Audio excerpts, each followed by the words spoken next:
Vasant. Machine 2024 విజేతలు ఎవరో కార్యక్రమంలో ఈరోజు మరొక ప్రత్యేకమైన నియోజకవర్గం గురించి తెలుసుకుందాం. తుని ఒకప్పుడు తెలుగుదేశం కంచుకోట, 2 దశాబ్దాలకు పైనే పసుపు జెండా ఎగిరిన చోటు.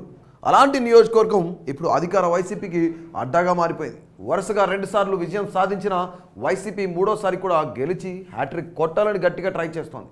అయితే తునిపై మళ్లీ పట్టు బిగించేందుకు టీడీపీ కూడా కొత్త ఎత్తులతో సిద్ధమవుతోంది. బలాన్ని పుంజుకొని విజయాన్ని సాధించేందుకు సరికొత్త వ్యూహాలతో పసుపు పార్టీ పెద్దలు తమ రాజకీయ అనుభవం అంతా వాడుతున్నారు.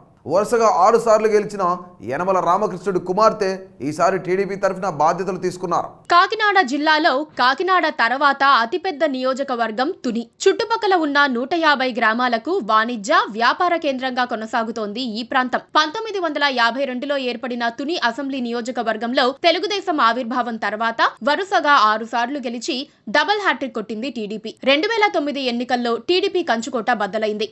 మరోసారి టీడీపీ అక్కడ గెలవలేదు. మొదటిసారిగా కాంగ్రెస్ అభ్యర్థి రాజా అశోక్ బాబు గెలిచారు. 2014 ఎన్నికల్లో రాష్ట్రం మొత్తం తెలుగుదేశం హవా కనిపించడంతో తునిపై మళ్లీ టీడీపీ పట్టు సాధిస్తుందనుకున్నారు. కానీ అనూహ్యంగా వైసీపీ అభ్యర్థి ఎమ్మెల్యేగా గెలిచారు.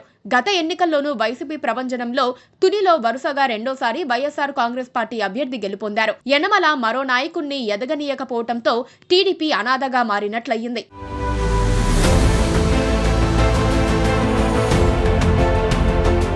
తునిలో అభ్యర్థుల గెలుపోటములను ప్రధానంగా 4 సామాజిక వర్గాలు డిసైడ్ చేస్తూ ఉంటాయి. ఈ నియోజకవర్గంలో కాపు సామాజిక వర్గం ఓట్లు 50,000 దాకా ఉన్నాయి. అలాగే యాదవుల ఓట్లు సుమారుగా 30,000, వెలమల ఓట్లు 30,000, ఎస్సీ ఎస్టీల ఓట్లు 45,000 దాకా ఉన్నాయి. వీళ్లే పార్టీల గెలుపోటములను నిర్ణయిస్తారు. 2014లో రాష్ట్రమంతా తెలుగుదేశం గాలి వీచినా తునిలో మాత్రం వైసీపీ అభ్యర్థిగా పోటీ చేసిన దాడిశెట్టి రాజా విజయం సాధించారు. 2019 ఎన్నికల్లోనూ మళ్లీ ఆయనే గెలిచారు. 2014లో గెలిచిన ప్రతిపక్ష ఎమ్మెల్యేగా ఉండటంతో అభివృద్ధి చేసేందుకు అవకాశం లేదని మరోసారి ఛాన్స్ ఇవ్వాలంటూ జనంలోకి వెళ్లి గెలిచారు. ఇప్పుడు ఆయన జగన్ కేబినెట్ లో మంత్రిగాను కొనసాగుతున్నారు. వైసీపీలో అభ్యర్థుల మార్పుపై రచ్చ జరుగుతున్నా దాడిశెట్టి రాజా పేరు మాత్రం బయటకు రాలేదు. అంటే ఆయనకే టికెట్ కన్ఫర్మ్ అని అర్థం చేసుకోవచ్చు. అయితే నియోజకవర్గంలో జరిగిన కొన్ని పరిణామాలు, హత్యలు, హత్యాయత్నాలు వంటివి ఆయనపై అనేక అనుమానాలు ప్రజల్లో కలగడానికి కారణమవుతున్నాయి. 6 సార్లు వరుసగా గెలిచిన యనమల రామకృష్ణుడు 2009 ఎన్నికల్లో యనమల రామకృష్ణుడు ఓడిపోయారు.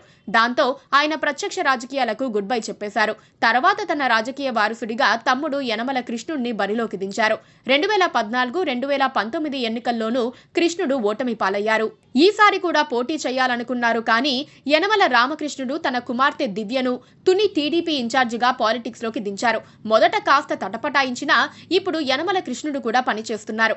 ఆవిడ జనంలో విస్తృతంగా పర్యటిస్తున్నారు. ప్రభుత్వ వ్యతిరేకత, మంత్రిపై ఉన్న వ్యతిరేకత కలిసి వస్తుందని అంచనా వేసుకుంటున్నారు. జనసేన విషయానికి వస్తే గత ఎన్నికల్లో ఆ పార్టీ తరఫున మాజీ ఎమ్మెల్యే రాజా అశోక్ బాబు పోటీ చేశారు. ఆయనకు స్వల్ప ఓట్లు మాత్రమే వచ్చాయి. ఎన్నికల్లో ఓటమి తర్వాత రాజా అశోక్ బాబు పెద్దగా ప్రజల్లోనూ పార్టీ కార్యక్రమాల్లోనూ కనిపించలేదు. అశోక్ బాబు జనసేనకు ఎంత కొంత ఓట్ బ్యాంక్ ఉన్నా నడిపించే నాయకుడే లేడు. ఇప్పుడు టీడీపీ జనసేన మధ్య పొత్తు ఉండటంతో జనసేన కేడర్ టీడీపీతో కలిసి పోటీ చేయనుంది. ఇక్కడ సీటు కోరే అవకాశం లేదు కాబట్టి టీడీపీ పోటీ చేయడం ఖాయమే.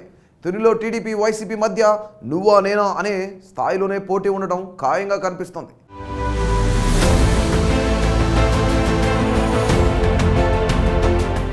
సో ఇలాంటి మరిన్ని ఇంట్రెస్టింగ్ అప్డేట్స్ కోసం, అలాగే AP political minute to minute update కోసం మా కేటీవీ తెలుగును సబ్స్క్రైబ్ చేయండి. అంతవరకు సెలవు, నమస్తే.